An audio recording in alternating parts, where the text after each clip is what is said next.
Hello friends, welcome to my YouTube channel. तो आज हम बात करेंगे JOIT 817 से रिलेटेड जो लेटेस्ट अपडेट है। क्योंकि आपको पता है कि जो हाई कोर्ट में जो केस था, कोर्ट ऑफ कंडक्ट का जो केस जो है वो डिस्पोज हो चुका है। तो उसके रिगार्डिंग जो है वो गवर्नमेंट कोर्ट ने निर्देश दिए हैं। तो कोर्ट से इन्होंने रिलीफ मांगी थी कि ताकि जो है वो हम 530 पोस्टों को होल्ड कर बाकी पदों की जो है वो पोस्टों का रिजल्ट जो है वो निकाल सकें। तो आपको पता है इसी मैटर को लेकर जो आज हिमाचल दस्तक के द्वारा कुछ इंफॉर्मेटिव वीडियो जो है अपलोड की हुई है। अगर इससे पहले अगर आप मेरे चैनल पर नए हैं तो चैनल को सब्सक्राइब कर लीजिए और साथ में बेल आइकन से प्रेस कर लीजिए। तो आप वीडियो को पूरा अंत तक देखिए। और जो एनटीटी भर्ती और जेबीटी के बीच का जो मसला है अभी हाल में जो है उसमें कुछ अड़चनें फंस रही हैं, उसको लेकर भी अपडेट है। तो आप उस वीडियो को भी अंत तक देखें, ठीक है। अब आज बात करेंगे हम JOIT की भर्ती की विस्तार से। इस पूरी भर्ती की बात करेंगे क्योंकि सुप्रीम कोर्ट, हाई कोर्ट, राज्य सरकार और हमीरपुर कर्मचारी चयन आयोग, इन चार कड़ियों में जिस प्रकार से ये मामला चल रहा है, जितने भी यहाँ पर अभ्यर्थी हैं, कैंडिडेट्स हैं, वे इस इंतजार में है कि कब राज्य सरकार इस मामले को अदालत में प्रमुखता से उठाती है, कब उन्हें रिलीफ मिलता है। पूरी विस्तार से इस पे चर्चा करेंगे। JO 817 सबसे पहले 2-3 दिन पहले हाई कोर्ट से ये आदेश हुआ था कि सरकार पैरा 34 में आगे परस्यू कर सकती है। इस आधार पर हिमाचल प्रदेश के कार्मिक विभाग ने हमीरपुर कर्मचारी आयोग को पत्र लिखकर ये आदेश जारी कर दिए हैं कि आप 556 पोस्ट कोड संख्या 556 के जो 530 पद हैं जो 817 में शिफ्ट किए गए थे, इसे 817 से एक्सक्लूड कर दिया जाए, एक्सक्लूड कर इसे अलग रखा जाए, इसे होल्ड कर दिया जाए। शेष रहते JOIT 817 के 1337 पदों का रिजल्ट घोषित करने के लिए हमीरपुर कर्मचारी चयन आयोग को कार्मिक विभाग ने पत्र लिख दिया है, ऑफिशियल चिट्ठी जारी कर दी है। हालांकि इसमें बड़ी अपडेट यह है कि राज्य सरकार के कार्मिक विभाग के इन आदेशों के बावजूद कर्मचारी चयन आयोग हमीरपुर इस रिजल्ट को घोषित करने में कम से कम 5 से 6 महीने का वक्त लगाएगा। ये बात हम इसलिए कह रहे हैं क्योंकि इस पूरे मामले पर आज हमारी ACS पर्सनल प्रबोध सक्सेना इन भर्तियों को डील कर रहे कार्मिक विभाग के अधिकारियों से बात हुई, इसके बाद एडवोकेट जनरल से बात हुई और अंत में इस पूरे मुद्दे पर हमारी हमीरपुर कर्मचारी चयन आयोग के सेक्रेटरी जतेंद्र कंवर से बात हुई। जतेंद्र कंवर का कहना था 530 पदों को एक्सक्लूड करने के लिए कहा गया है, यानी कि अब इस 817 की जो हम भर्ती प्रक्रिया शुरू करेंगे, इसमें नए तरीके से रिजर्वेशन का रोस्टर बनेगा। 530 पोस्ट कोड संख्या 556 की थी। वर्ष 2019 में इकोनॉमिक वीकर सेक्शन का रिजर्वेशन हिमाचल प्रदेश में लागू हुआ। इसके बाद 817 के 1337 पद विज्ञापित हुए, एडवर्टाइज हुए। बाद में 556 के 530 पद 817 में शिफ्ट कर दिए। इस कारण जितेंद्र कंवर का यह कहना था, कमीशन का यह कहना था, इस कारण 530 पदों पर अब इकोनॉमिक वीकर सेक्शन रिजर्वेशन लागू होगा, यानी कि 40 विभागों की ये 530 पोस्टें हैं। इसके लिए कमीशन अब रिवाइज्ड रिक्वेजिशन के लिए विभागों को चिट्ठी लिखेगा। फ्रेश रिक्वेजिशन आने के बाद इसके रिजल्ट की प्रक्रिया शुरू हो जाएगी। स्वाभाविक रूप से 40 डिपार्टमेंट है, सभी को चिट्ठी लिखी जाएगी, सभी को रोस्टर नए तरीके से बनाना पड़ेगा क्योंकि 10% यहाँ पर कमजोर सामान्य वर्ग के जो कमजोर आर्थिक रूप से कमजोर लोग हैं उनके लिए फ्रेश रोस्टर यहाँ पर इन तमाम पोस्टों के लिए लगेगा। इस आधार पर जब तमाम 40 विभागों से 530 पदों का फ्रेश रिजर्वेशन का रिक्वेजिशन का लेटर आ जाएगा, फिर 1337 पदों के विरुद्ध 3 के गुणांक से करीब 4000 अभ्यर्थियों का इवैल्यूएशन किया जाएगा। और कर्मचारी चयन आयोग का कहना था कि इसके लिए 5 से 6 महीने का वक्त लग सकता है, यानी कि राहत जरूर मिली है, लेकिन प्रक्रिया में, प्रोसेस में इंतजार करना पड़ेगा। बात करेंगे 556 में। 556 का मामला सुप्रीम कोर्ट में है।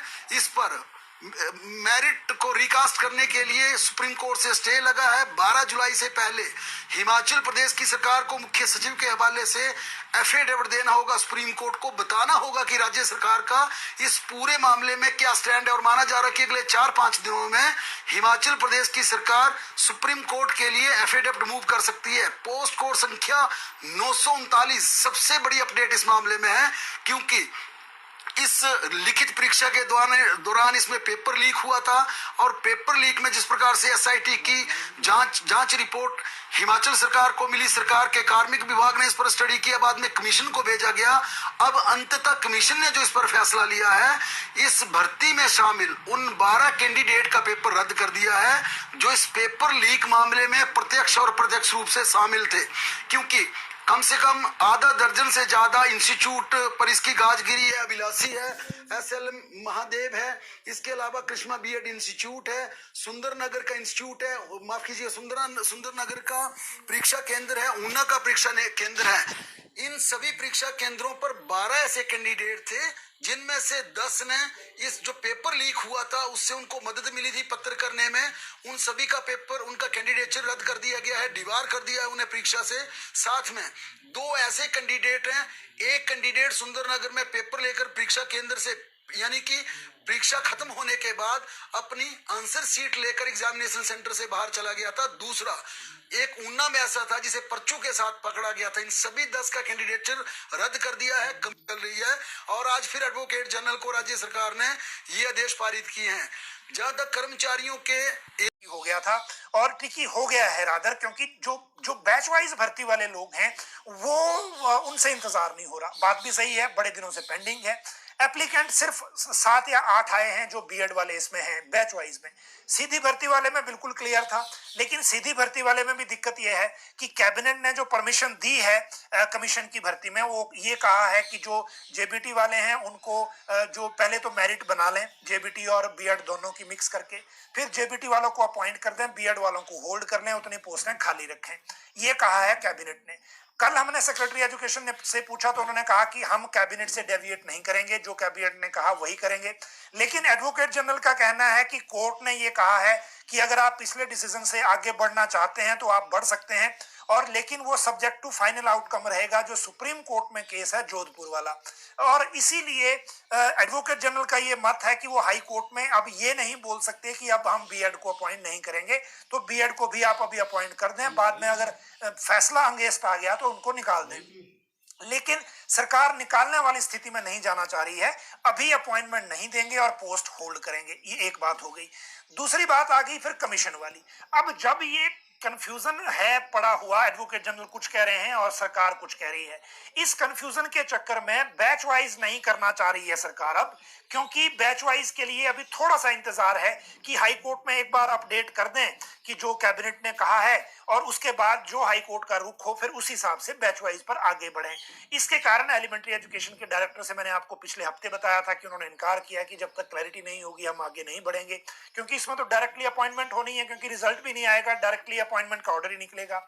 और कल जो सेक्रेटरी एजुकेशन ने हमें बताया कि क्योंकि ये कंफ्यूजन क्लियर करना जरूरी है, इसलिए ये संभव है कि दोबारा कैबिनेट में जाया जाए या दोबारा से एक बड़ी मीटिंग आपस में कर ली जाए, चाहे जिसमें एडवोकेट जनरल भी हो, डायरेक्टर भी हो, मिनिस्टर भी हो, और ताकि एक बीच का रास्ता इसमें ये हो जाए कि कल को कोई लीगल कॉम्प्लिकेशन ना हो। तो ये बात हो गई जेबीटी और एनटीटी की। अब कैबिनेट टल गई है 23 जून वाली, अब निकाल लिया है, लेकिन हाई कोर्ट में जो केस हैं, जब तक अगली सुनवाई पे जज जो है कन्विंस नहीं होते या हाई कोर्ट कन्विंस नहीं होता, तब तक हमें इसमें इंतजार करना पड़ेगा। जहां तक जेबीटी एनटीटी की दोबारा से हलचल क्या है, एनटीटी तो हमने कल भी आपको साझा की थी, मैं दोबारा से रिपीट इसलिए कर रहा हूं क्योंकि जो व्यूअर कल इंतजार कर रहे थे, कल मैं आपके साथ रूबरू नहीं था।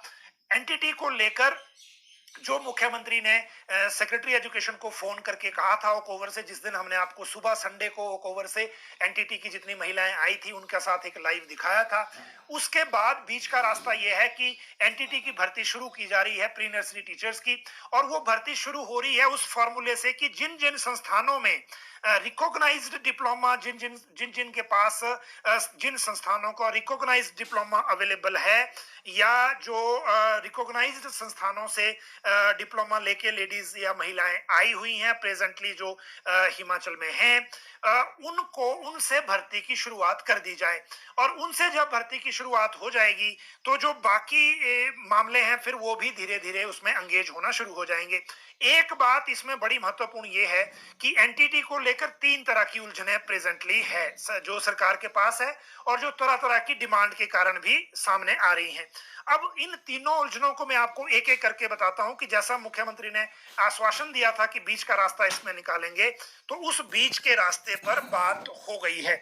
और बीच का रास्ता ये है कि जो एनटीटी 1 साल का डिप्लोमा जिसमें रखा गया था, उस 1 साल के डिप्लोमा पर यह हुआ है कि एनसीटी को हिमाचल सरकार चिट्ठी भेजेगी और उसमें वन टाइम छूट ली जाएगी कि आप 1 साल का जो डिप्लोमा है उसको परमिशन दे दें।